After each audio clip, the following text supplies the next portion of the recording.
think it's just a really powerful strategy to come out and be like, look, I'm not promising people can become financially free with 5 homes, but I am saying you can get pretty dang close, obviously based on your lifestyle. I'm not making an earnings claim on this call, but I'm saying that the power is there with this strategy, and 5 homes is doable. Like, anybody can get 5 homes. Like, you can buy 5, if you're willing to move 5 times in 5 years, you can get 5 homes for 5% down and do a primary residence for 5 years. And that could be your retirement plan. You got 5 co-living homes. They're each making $2,000 a month. That's $10,000 a month. That's $120,000 a year. You're in the top 20% of earners in America. Congratulations.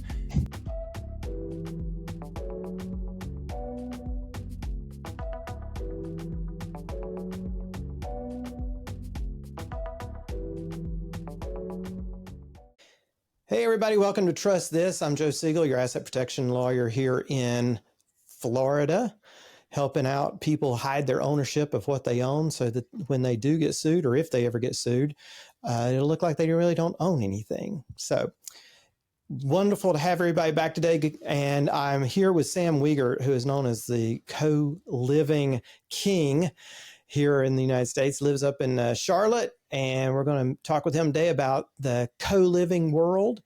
And Sam, welcome to the show. Why don't you tell everybody, sort of what you do, how you got started? Yeah, man. Well, first of all, thanks for having me on the show. Super big honor.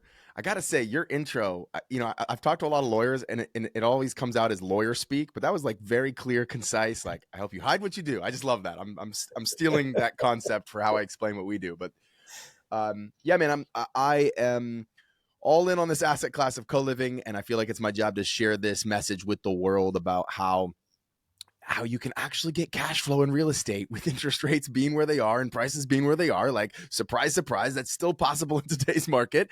And at the same time, you can do what I believe is a really good thing, and that is to put units for rent, rooms for rent is really what a co-living house is, on the market that are at 50% or 60% of what normally the cheapest thing would be in any market. So I think of myself as an inventor. I just like that term. I always wanted to be an inventor growing up. And I'm like, with co-living, I get to invent new price points and introduce them into a city that did not previously exist.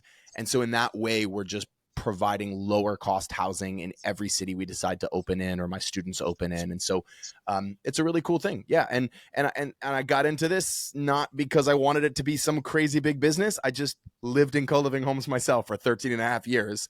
And then realized, like, wait, I'm doubling cash flow on these homes that I'm buying. Right. And I was living in homes that I owned, but I was having a bunch of housemates and roommates, and I was single at the time. And I realized I'm doubling the cash flow. And so I started to push the envelope a little bit and say, well, what if I had 6 people living instead of 4?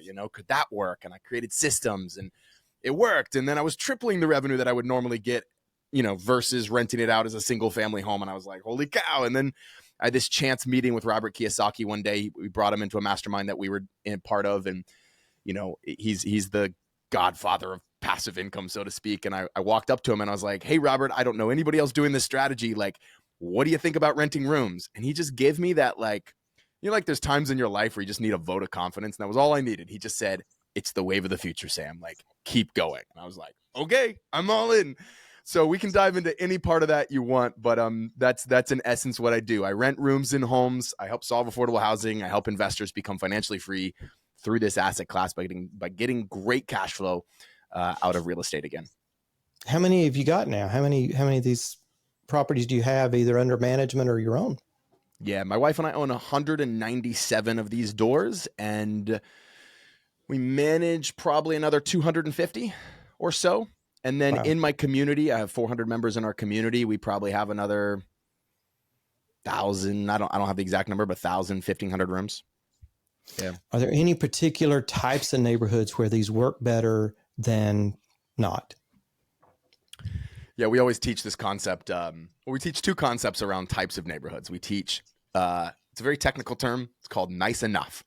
So there's this luxury co-living kind of thing going around where everybody's like, well, fine, this cash flows so well, I will go buy $1 million house or like a really fancy, nice house, and I'll co-live that. And while that can be cool for someone who wants to own really great real estate, I think there's we always drive the neighborhood, whether it's on Google Earth or in person, and we just say, like, does it fit the neighborhood? So you're looking for a neighborhood that doesn't have an HOA. You're looking for, if anybody here is really familiar with real estate, which I guess your audience probably is, we're looking for a B plus or a B minus or maybe a C plus, neighborhood. And I had a student the other day. He shared with me this one home, and it was in a really, you drive into this neighborhood, everybody's got their white picket fence, their yards are really good. Still no HOA, but like it just looked popping. Everybody's yard was perfect and driveways was perfect. And I said, man, this co-living home, if you put 7 people, I think you wanted 7 people in this home, maybe it's going to stand out. There's going to be a few extra cars in the front. You're going to have people parking on the street. And I said, I would walk away from this one. So he took my advice. He did. And then the next week he goes into a neighborhood. It's in Charleston, South Carolina. And he sends me this picture of a goat in somebody's front yard. And he goes, Sam, this fits the neighborhood. Nice enough. And I was like, you're right. And of course he was a little exaggerated, being kind of funny. But if you walk in a neighborhood and someone's grass is a little bit long and somebody's got a work truck in their yard, like that's usually a neighborhood that we feel co-living is going to not be the biggest problem to, neighbors and get complaints and things like that. So yeah, you definitely want to make sure does it fit the neighborhood and is it just nice enough? You're providing workforce and affordable housing, not luxury housing to people.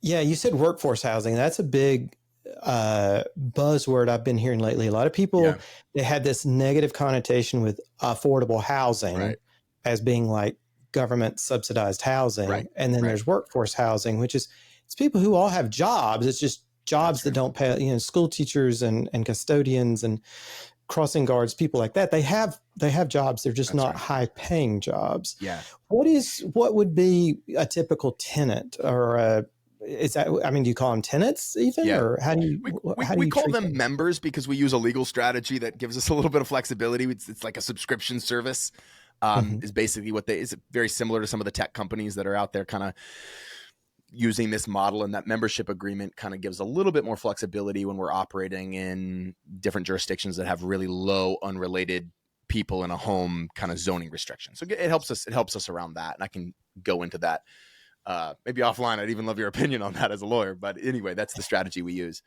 But I did, the difference between affordable housing, workforce housing, I frankly didn't understand until I was thinking about buying a hotel and converting it to rooms. And I called the town. It was the town of Monroe. It's like 15 minutes away where I'm sitting right now. And I said, hey, I want to create this hotel. I was just calling the city to see if they'd let me do it.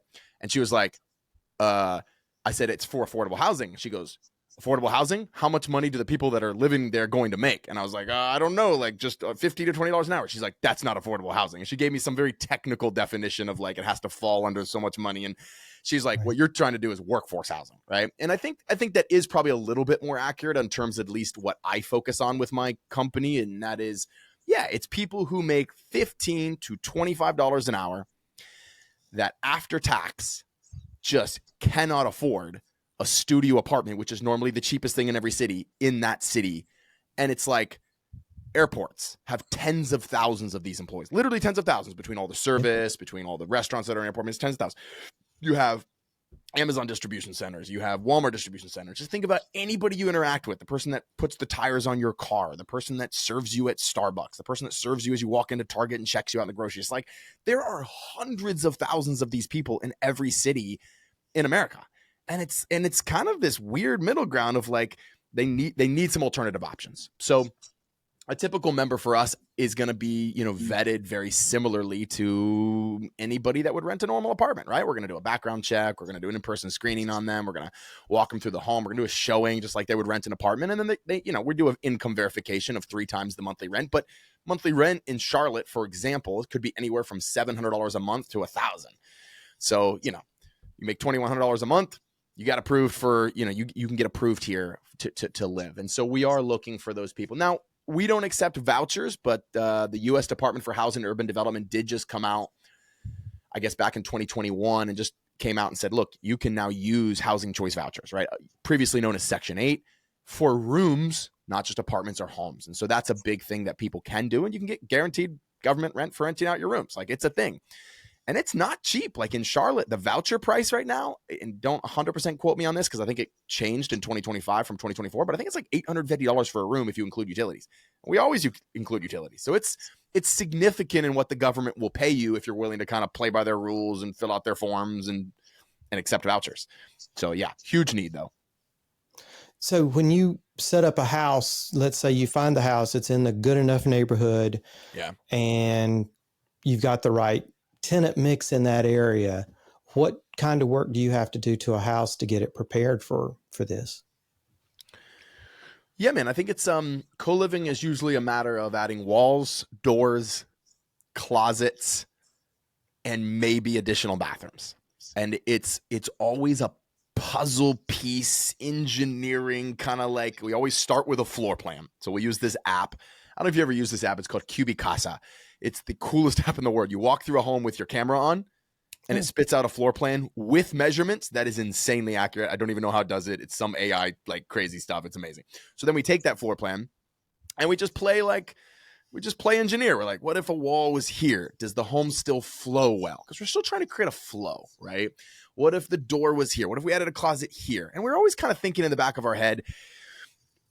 And a decade ago when I was doing this, I thought about this a lot more. What if I had to convert this back to single family? Now I don't really think about that much because the truth is like there is actually a market for co-living homes. So Joe, if you had a co-living home, instead of converting it back to single family and selling it, and it was a good co-living home, I would buy it from you today, no questions asked, and I'd pay a premium because it's a real market now, right? Same way people pay a premium for a turnkey short-term rental.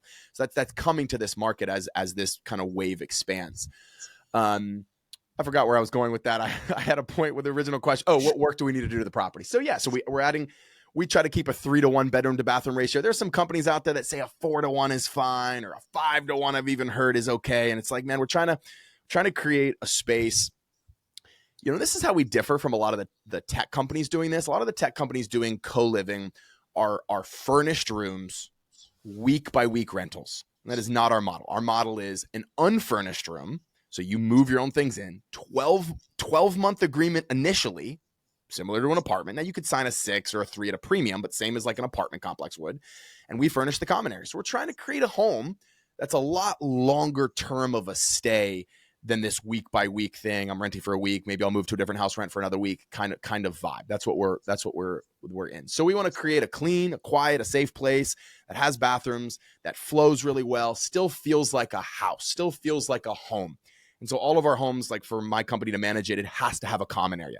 It has to have a common area that's furnished where people can work and eat and hang out. And there's some tech companies saying like no common areas because it creates conflict. And that's just not really our model 100%. So those are some of the things that we might do to a home to make it really work well.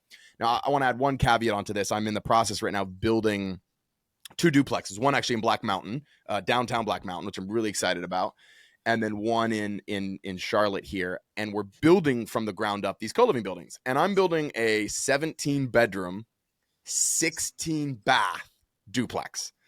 So if you can build, perfect world would be a 1-to-1, like everybody gets their own private bath, right? And so I think I'm really excited about that because I think that'll be like the future. But in the meantime, we kind of have to work within the confines of finding a home, a single family home, and then doing our best to convert it to as many rooms as possible while still keeping a common space. Yeah. I had when I had E on from PadSplit, that's one of the things we talked about is downtown Orlando. They just built the Social. And it's basically that. It's this massive high-rise apartment building, but every apartment is a co-living space apartment. That's cool. And then they have these massive common areas. Like the pool deck is crazy. It has a big club room and bar and where everybody can come for their common area activities. And it's basically like a WeWork kind of place where you can come down, you can work at a workstation. So I think it's definitely the wave of the future for affordable housing, for affordability and to provide the supply. And it's out there. Are you finding that in Black Mountain and Charlotte, are you finding any pushback when you went to the city and said, hey, here's my plans and I need my permit? Give me like 30 more days on that, and I'll give you like a final answer because we're in that process right now on both of them. Uh-huh. But we have had preliminary conversations with both City of Charlotte and this and Town of Black Mountain, and no, we haven't gotten a lot of pushback. I mean, yeah, we are. Let's see, we're on a podcast, we're recorded. We are presenting it as a duplex, is the truth, right? Mhm. And then I will deal with occupancy later because I have a strategy for that. We're just getting through permitting right now of saying, hey, it's a big duplex and there are a lot of bedrooms and bathrooms. And no, all of our initial conversations have been really positive. It's just more a matter of like making sure sewer and water and all of that is taken care of for this and making sure they have the capacity for it. That's been the only hang up so far. Okay. Yeah, because I think that what I always think about whenever I have any client who's getting ready to do any kind of multifamily, Right. traditionally cities and counties have been focused on parking. Well, we have to have at least one parking space per occupant plus a Right. guest space Right. or so many guest spaces and all this. I'm seeing that fall away. We used to have an office building in downtown Richmond, for instance. Yeah. It was an old piano factory built in 1901, 4 stories.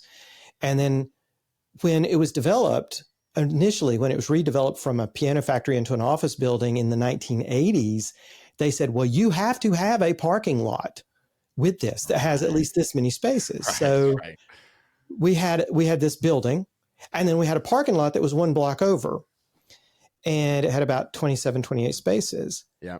But in the mid 2000s, the city of Richmond said, you know what? This is now a transit zone. People can take the bus. There's Uber. They've got e-bikes. We've got e-scooters.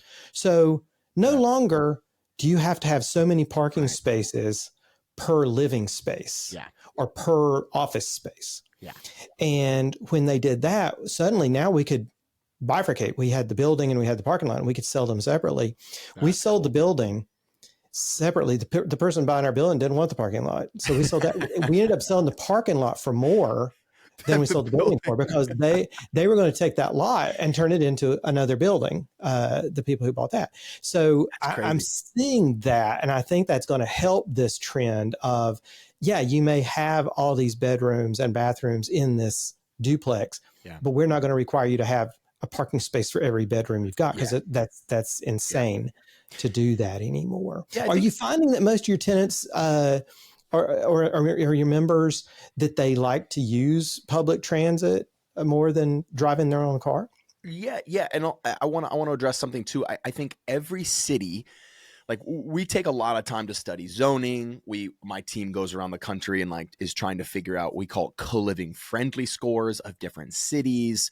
And a lot of that is diving into zoning, calling the housing authorities, all of that, right? And so what we've found is that every city is trying to increase density to help solve housing, right? And so they're, Charlotte just passed this new, this new ordinance citywide that says you can now take a single family lot.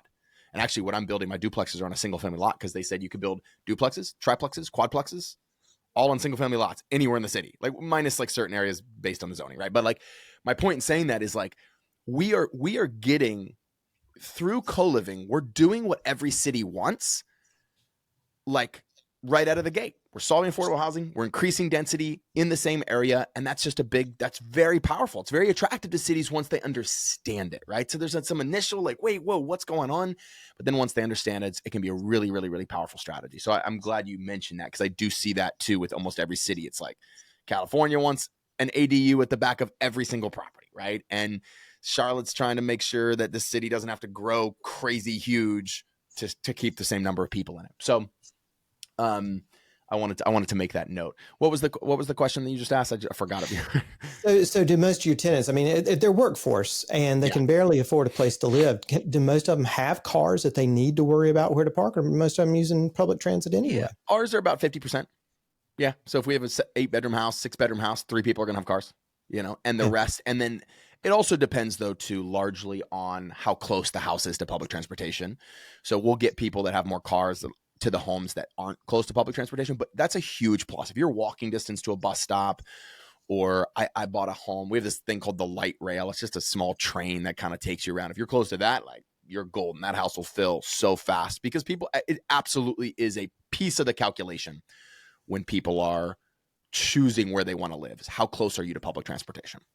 For sure. Yeah, I've seen that in a lot of the larger cities like Atlanta and DC. Yeah. You know, a lot of these neighborhoods, they didn't want the subway or the train to come anywhere near their homes, like up in Georgetown, up in Yes. Yeah. DC. And Bougie now area. it's sort of, you know, it's an office wasteland, but people, it's like, well, I really don't want to live up there because the train's not up there. But you bring a train into that area, everybody wants to be in that area. That's right. That's right. Yeah, So, it spurs a what, ton of development. Yeah, we've seen it here too, for sure. oh yeah, yeah. What, how did you, how did you decide you were going to scale this, and how did you scale? I mean, I know you had the martial arts schools and you scaled that. Did you bring any lessons you learned from that scalability into the co-living space when you're scaling this business up? Yeah, scaling co-living can be both difficult and it can be easy, depending on which piece of the co-living business you want to scale. Scaling the management is very difficult. And that is the not having good management in place is the number one reason why co-living has not taken off even bigger yet. It's because the management is nuanced. And so to do co-living well, you need to make sure you have a good team able to operate your co-living. Whether you use a tech company like Alcove or PadSplit or one of these other tech companies, or whether you decide to self-manage, you need to have those systems down pat, because you're dealing with 8 people, potentially 7 people, 9 people living in a home together. And that just has different nuances than, say, a multifamily building does, where everybody's completely separate and has their own kitchen and has their own bathrooms and all of that, right? So that part, difficult. That part, don't invest in co-living, and it'll make co-living will be a nightmare if you do not have the management aspect dialed in. We see that all the time. People go out. I tried co-living, it didn't work. Well, they didn't have the systems in place, right? And so I think that's really key.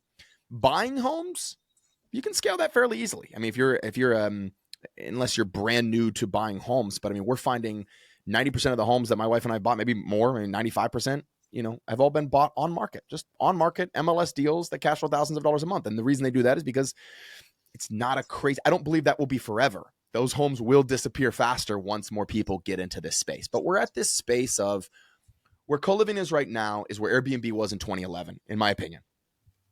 Airbnb in 2011, people are like, hold on. Wait a second. Someone's going to rent your second home. They're not going to destroy it. And you're going to make $1,000 a night or $500 a night. Like, that'll never work. No way. They're going to destroy your home, blah, blah, blah, blah. And now we have Airbnb, and people print money with it depending on where you are. Now, average daily rates have come down. Airbnb has kind of hit a peak and then come down a decent amount, which is why a lot of people are even looking for alternative investments, right? And so co-living's at the beginning of that. It's poised and ready to rocket as people figure out the nuances of management. So buying homes, not hard to scale.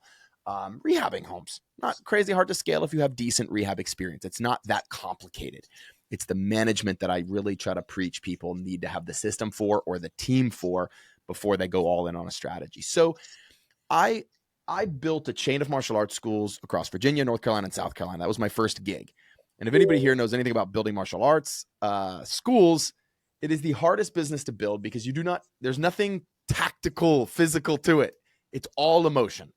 So it's like, did my kid get better today?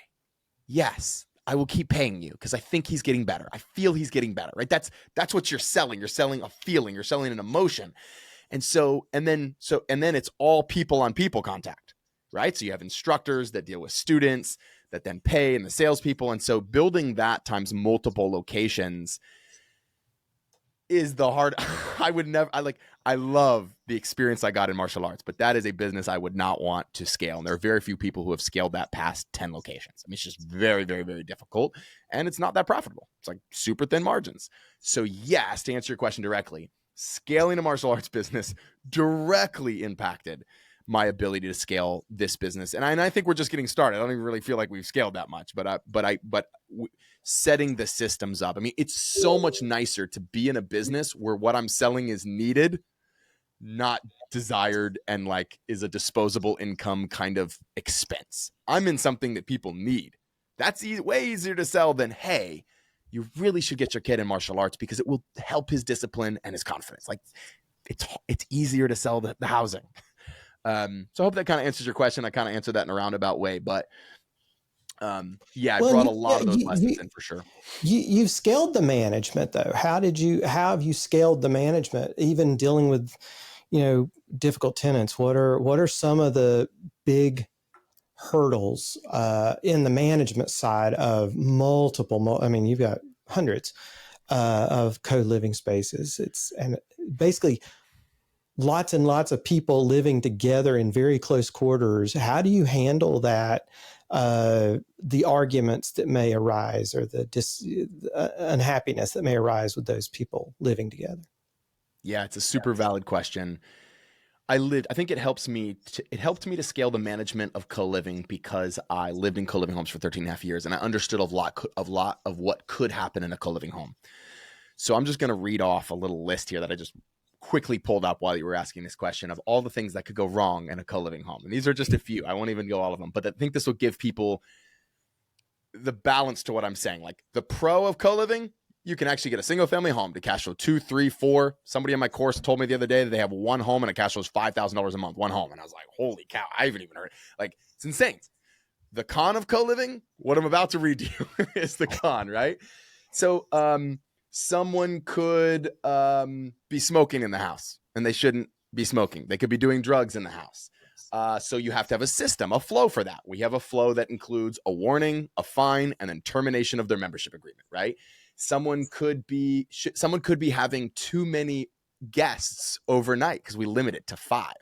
So someone could be complaining, hey, Johnny in room 3 is like having his girlfriend over every night. And I thought that wasn't part of the rules. So you got to have a flow for that, right? Someone could be being too loud, and we have a flow. I'm literally just reading off of like our systems of like the fines we have. And all this is obviously written in the membership agreements. So I'm giving people the real here for a second. Someone could be, and this is going to sound crazy, someone could be stealing someone else's food. Not shit you have to deal with in a multifamily building, right? Like, but we have a freaking flow for this. And in extreme cases, we terminate membership agreements for this, right? These are the things you just, when someone complains about pests, that I guess could be in a multifamily building, obviously.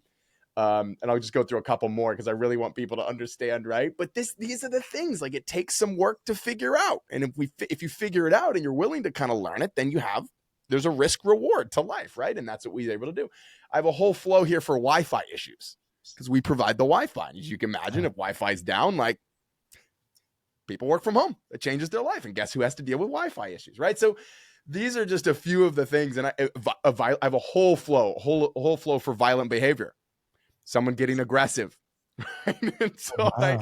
I laugh and I say this because I want people to not just walk away from this hopefully inspired and like, well, that sounds cool, I could do this. But like, there are nuances and systems and things you've got to figure out to make this work. Now, if you figure those things out, you have a beautiful business model. But though I think coming from the martial arts world, I was able to implement flows and systems. One of my mentors taught me this phrase in the martial arts because I had a really good business mentor in martial arts. And he'd be like, every time I'd bring him a problem, like, I'd be like, I have this new problem. You've probably never heard of it before. This was in the martial arts. He would say this thing. He'd be like, Sam, the salt goes here, the pepper goes here, and the menu goes in the middle. And that was his way of basically being like, I don't care what the nuanced issue is. There's a system, refer back to the SOP manual. So we've kind of brought that into the co-living. And that's, I just had that talk last week with my team. Yeah. Now, do you manage properties for other investors? Maybe they just buy it and maybe they're a lawyer, maybe they're a doctor, a CPA, whatever. They're already busy. They've got other business and they don't want to deal with that. Do you handle that for them? So we have, again, I laugh because we get this question probably 5 or 6 times a week. I mean, we get emails like, would you please manage my co-living property? I have one in Charlotte, or I'd like to have one in Charlotte, or whatever. And our typical answer is no. And so we will only right now, I'm not saying this won't change. We're building a great team where we are trying to scale even more, but we will only manage for our highest level clients. We have a program called Inner Circle Platinum where we actually it's a done for you service. So our team finds the home, rehabs the home, decorates the home, and then manages the home. So we only allow those homes into our portfolio or homes that my wife and I buy right now. So it's like our homes and our students' portfolio homes, just because it's hard. Yeah. And we could have another 200 doors tomorrow if I changed that, but it's just not like it's a lift. Well, and that makes sense. I mean, there's for instance, here in Orlando, I've got a big yard and I kept going to this one landscaping company I saw. They had beautiful yards all over, and I kept going to them. And I said, would you please take over maintaining my yard? Right. And they go, no. And I go, why not? And they said, we didn't design it.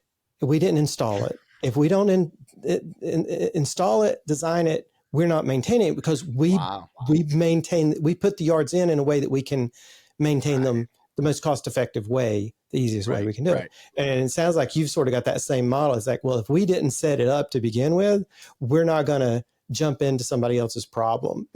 That's 100% true. Actually, to double down on that point, and you guys have those really nice yards in Orlando. That makes sense to me, because you have those like really pristine, a lot of HOAs in Orlando. We got some students in Orlando, and they always complain like every neighborhood's in an HOA. You said no HOA, but it's kind of funny. But yeah, to double down on that point, my property management company went through a little bit of a crisis about 6 months ago, where I just had the wrong team in general. And the first thing I did when I stepped back in and rehired a team for it was we fired about 8 clients, and just like, we don't want to, like, you are not our model. So it's 100%. 100% right. And I think that's any business owner. There's so many business owners are so scared to ever get rid of a client. They're chasing that $1, but chasing that $1, you're losing 10 because you're spending so much time on this. And it's that Pareto principle that 20% of your clientele will be 80% of your problems. And 20% will be 80% of your profit. So you've just got to find the right 20% you want to keep, and just in the rest. And you talked about your coaching, your students, things like that. How does that program work for you? We recently revamped it to where we kind of have 3 levels of ways that we help people get into this game. We have like, you do it on your own, but you need every system, every process, every script, the things I just mentioned, every video, everything that we do. And so we just give that to people, and they go out and they do it on their own. And we have a program where we do it with you. And when I say with you, it means people come to us and we coach them one-on-one with our coaches, and coach them one-on-one. And we like hold their feet to the fire. And there's just a lot of accountability around the done with you. And then they get access to our events, and like, it's just a lot more involved. And then we have a really high level program called Inner Circle Platinum that is our done for you. And it's people who are just like, I got $500,000 and I believe in this model, and I don't have any other place I can get 15-20% cash on cash return plus all the other benefits of real estate. So like, let's freaking go. Your team does it for me. So we go out, we acquire properties, we do the whole A through Z, and they could be in California, but they're buying in Charlotte with my team and my management. We have a couple of affiliates. We can do Houston and Dallas and St. Pete. We can do a couple other markets as well, a couple of really great markets. We do Asheville. We've got a few homes in Asheville, which I know is, you got a second home there, which is really cool. So I say all that to say that's kind of how the, so it's, you do it, we do it with you, and then done for you. And we just found that opens up a place for everybody to kind of get involved in co-living if they want to get involved in co-living. We're not shoving it down anybody's throat. We're just sharing the message of, you can't, like, in life, I feel like it's rare. We all have those friends that are profit. And then we have those friends that are like Mother Teresa's that are just like give, and never ask. Right. And I think this is like this really cool marriage. And I think it comes along once in a lifetime kind of thing where it's like, wait, I can be solving one of the biggest problems in America, at least for a certain income bracket, and I can actually have some of the highest cash flows in the market today. Like, that seems like a win-win to me. And so that's what we're trying to promote, is just showing people like, hey, this can be a really profitable thing, and it can be really good. And it won't be profitable forever, because eventually profitable things become not profitable because big money gets involved and it gets saturated, right? Airbnb kind of got to that point, in my opinion. So I'm going on a little rant there, but that's kind of how we think about this market and how we're helping people get involved. And I think now is the time to get involved, not 5 years, 10 years from now. Yeah, it sounds like a saying that one of my friends used to have. He always said to live with the classes, you deal with the masses. Right. And that's really true. What do you find is probably 3 of the top pieces of advice you're giving to folks who are getting into this or getting into business on their own in general? Since, I mean, now you've done at least 2 business models. What are 3 big pieces of advice you find yourself giving over and over to folks? Wow. Well, I'll start with maybe a piece of advice that's more business related. It's so cliche to say it, but I say it because I hope people hear it on this podcast. They hear it on another podcast. They hear it from everybody. Like, I am who I am today because of the people I've hung around, for sure. And so just even I feel like podcasts are such a cool way to do this, Joe, because people get to sit with you on this podcast. Like, it's like sitting in your living room. Like, we chatted for 15, 20 minutes before this, and I was like, I felt like I was in your living room. We were chatting about life, and I got to know you, and I learned a few things just in that conversation. So yeah, if someone's listening to this, awesome, congrats, keep up the good work. But you got to get around people whose expectations are higher. I think one motivational speaker says, you will always live up to the expectations, to the direct expectations of your peers. So I think, and I like that way that's worded, because a lot of people say, well, you're the average of the 5 people you hang around. And I don't believe that. I believe you are the average of the people's expectations that you respect. Because I have people I hang around, I spend a lot of time with them, but like, they make way less money than me, but I still hang around them and spend a lot of time with them. And I don't feel like that's bringing me quote unquote down. I love these people, but there are people that I look up to in a business world, right? That pull me up because they have a higher expectation of what I'm going to make next year, of who I'm going to serve next year, of how I'm going to serve next year.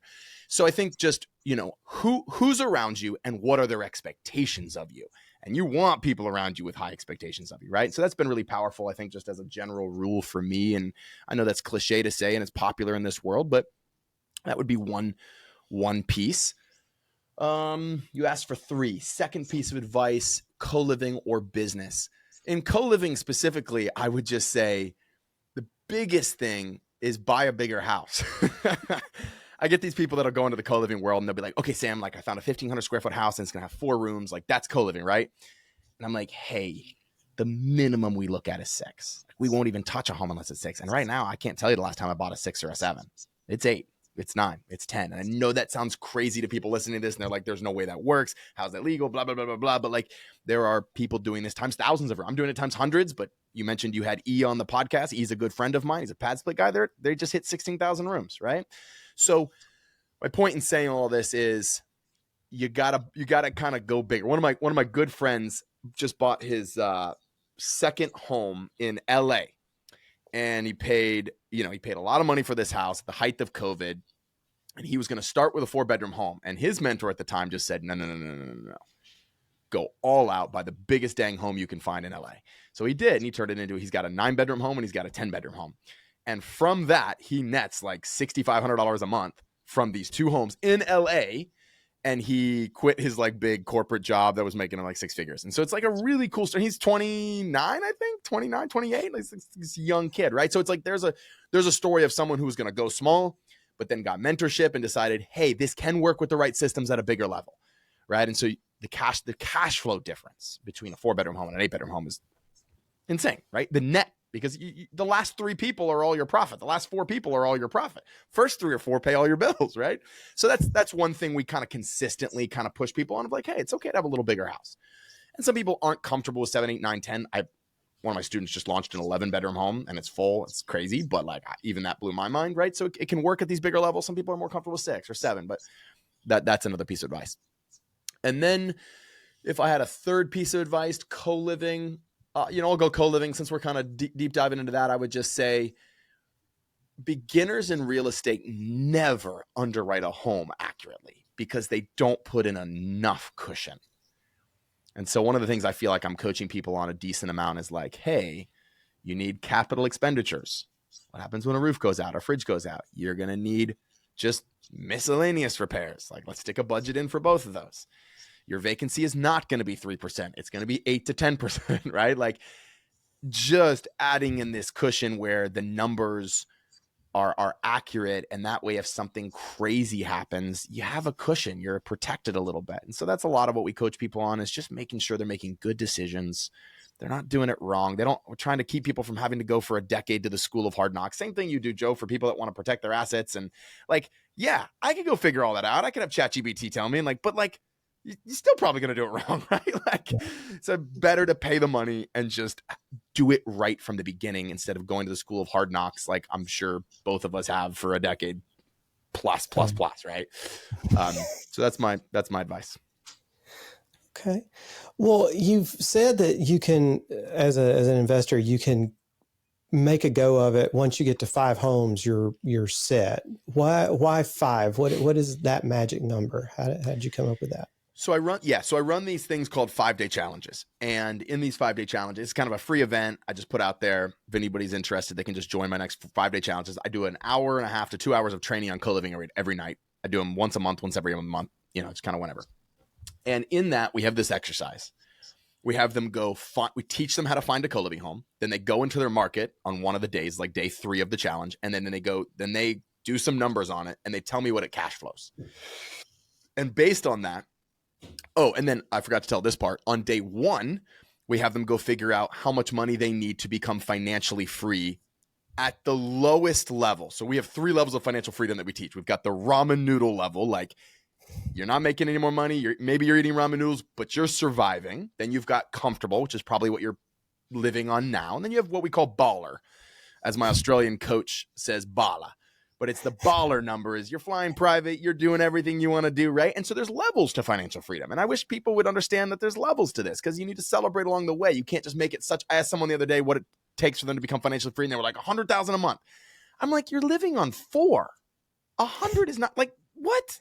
No, like let's start at 4, right? So I'm trying to get people through. Sometimes people make this financial freedom goal just so big, no one's ever going to start, right?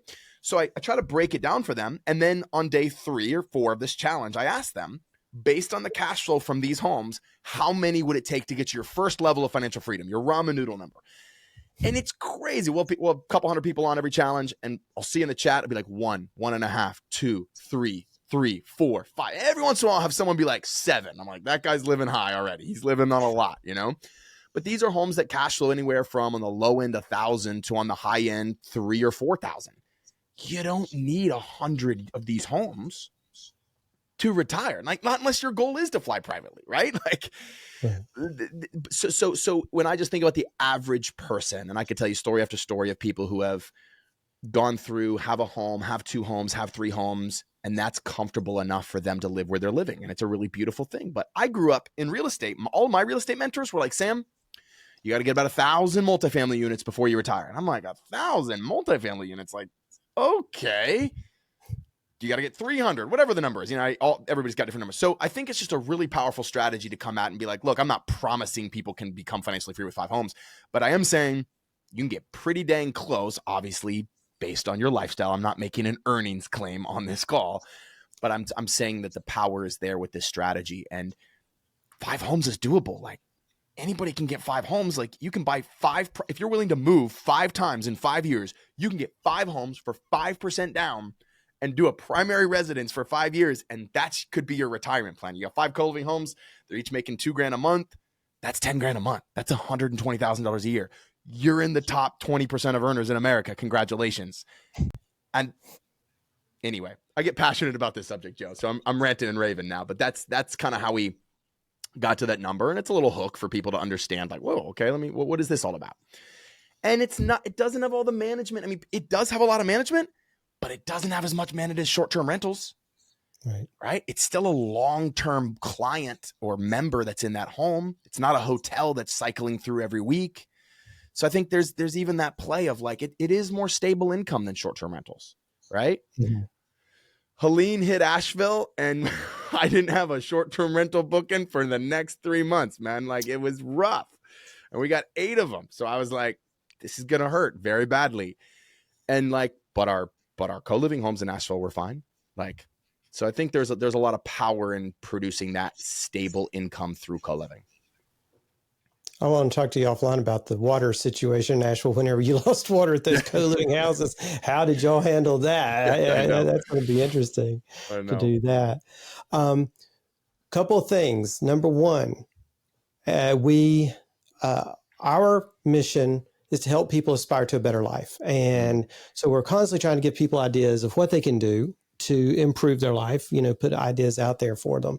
And the reason, and a lot of people ask me, they go, why do you do this, Joe? Why do you have these podcasts? Why do you do this? Because this isn't really legal related. And I go, it's sort of the old thing that I would set people's businesses up. I'd set their LLCs up. I would handle all their real estate, asset protection, and financing, everything they had to do with it, title, to get it right. But I kept seeing them fail because they'd bring in partners or even their family, and everything would just sort of fall apart into entropy over Right. time. So I felt like, okay, well, I've got to give them the tools to succeed in business and life too, Right. not just this one tool of, okay, yeah, I can give you asset protection and Right. I can fit this here. I've got to help you succeed so you do aspire to a better life. So that brings me to my question that I ask all my guests before we're done is, who is a person who has helped you aspire to a better life? Yeah. I first want to say, dude, I admire the hell out of what you just said, because I think it's like, it just takes a niche that you're in and just expands it. And I really believe that I feel you'll be blessed because of that mission. I just think that's amazing. So yeah, it really is inspiring to me too. Who's helped me have a better life, man? My first thought, obviously my mom and my dad, and I love my mom and my dad to death. They were limit pushers in their own way. My parents homeschooled before it was cool. They were juicing carrots and stuff. Like, they were health nuts, man, before it was like a juice shop was on every corner. Like, they were pioneers in a really cool way. But I think if I had to give a big shout out on this podcast, I would just want to give a shout out to, I had two martial arts instructors. We called them Master Clements and Master Arthur. Just two men in my life who, my life would be radically different if they'd never entered it. And they pushed me. They turned me into an amazing martial artist, but they turned me into an amazing leader and someone I was an introverted kid who couldn't look you in the eyes and shake your hand at the same time. And so even to be on this podcast is a miracle. And it's directly related to these two guys who built my confidence, who believed in me when I was young. I mean, I was running a martial arts school when I was 14 years old, 15 years old. And so these guys just came alongside of me and said, you can do it. And so I hope by hearing this story, my life is forever different because of that. And so I hope people hearing this, some people need that in their lives, and some people need to be doing more of that and bringing people up around them and saying, hey, I believe in you. You can do that, because just those words radically transformed my life, 18, 19 years ago. And so I'm really grateful to Master Arthur and Master Clements and them pushing me in business too. It's really beautiful. Well, and what I've been hearing, Sam Wegert, level 5 black belt, co-living expert, think bigger and bring those up around you, I think is the lesson I'm hearing here. Think big, for sure. And be confident, but also be a little careful, because there's some landmines. Spoken like a true lawyer, Joe. Yeah, always be a little careful. How can people get hold of you if they want to follow you and learn more about you? Yeah, man, I put a ton of stuff out on Instagram. So just Instagram at my name, at Sam Wegert. That's pretty easy. Or if people are interested in learning more about co-living, absolutely the best way is to get on the waiting list for our next 5-day challenge. Super simple. They can just go to scaleyourrealestate.com, www.scaleyourrealestate.com, and just register there for the next challenge. Wonderful. Well, thank you so much for coming on today. I think it was great for our audience. I think people learned a lot here. And until next time, everybody, trust this. Thanks for listening to this edition of Trust This. If you got something out of it, please press like and subscribe and give us a 5-star review to help us reach others who can benefit from this series. Until next time, keep aspiring to a better life.